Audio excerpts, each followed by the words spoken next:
So very traditionally in almost every setting, whether it's healthcare or education or business, people look at data all the time, but they don't necessarily look at data in a way that's helpful for understanding what's happening.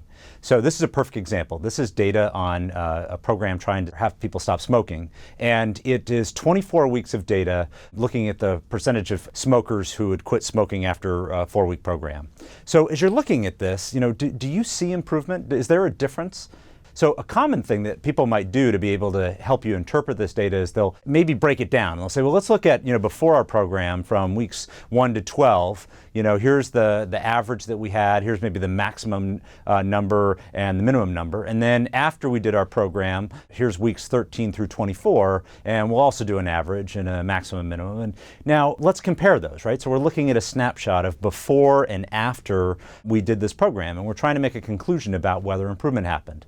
Now, if I give you enough time, you can circle the numbers and you'll try really hard to interpret this data, and you may actually come up with a good impression of whether our program made a difference. But if I put it over time, and I display it in a simple line chart, now you're able to really make some strong conclusions. So not only can you tell that before our program that there was a lot more variability in the results that we were achieving, but you can also see when we made our change, we had a straight trajectory in an upward direction, and we call this the direction of goodness, where we wanted to go, that is very, very consistent and reliable. It really looks like our program resulted in some pretty significant improvement.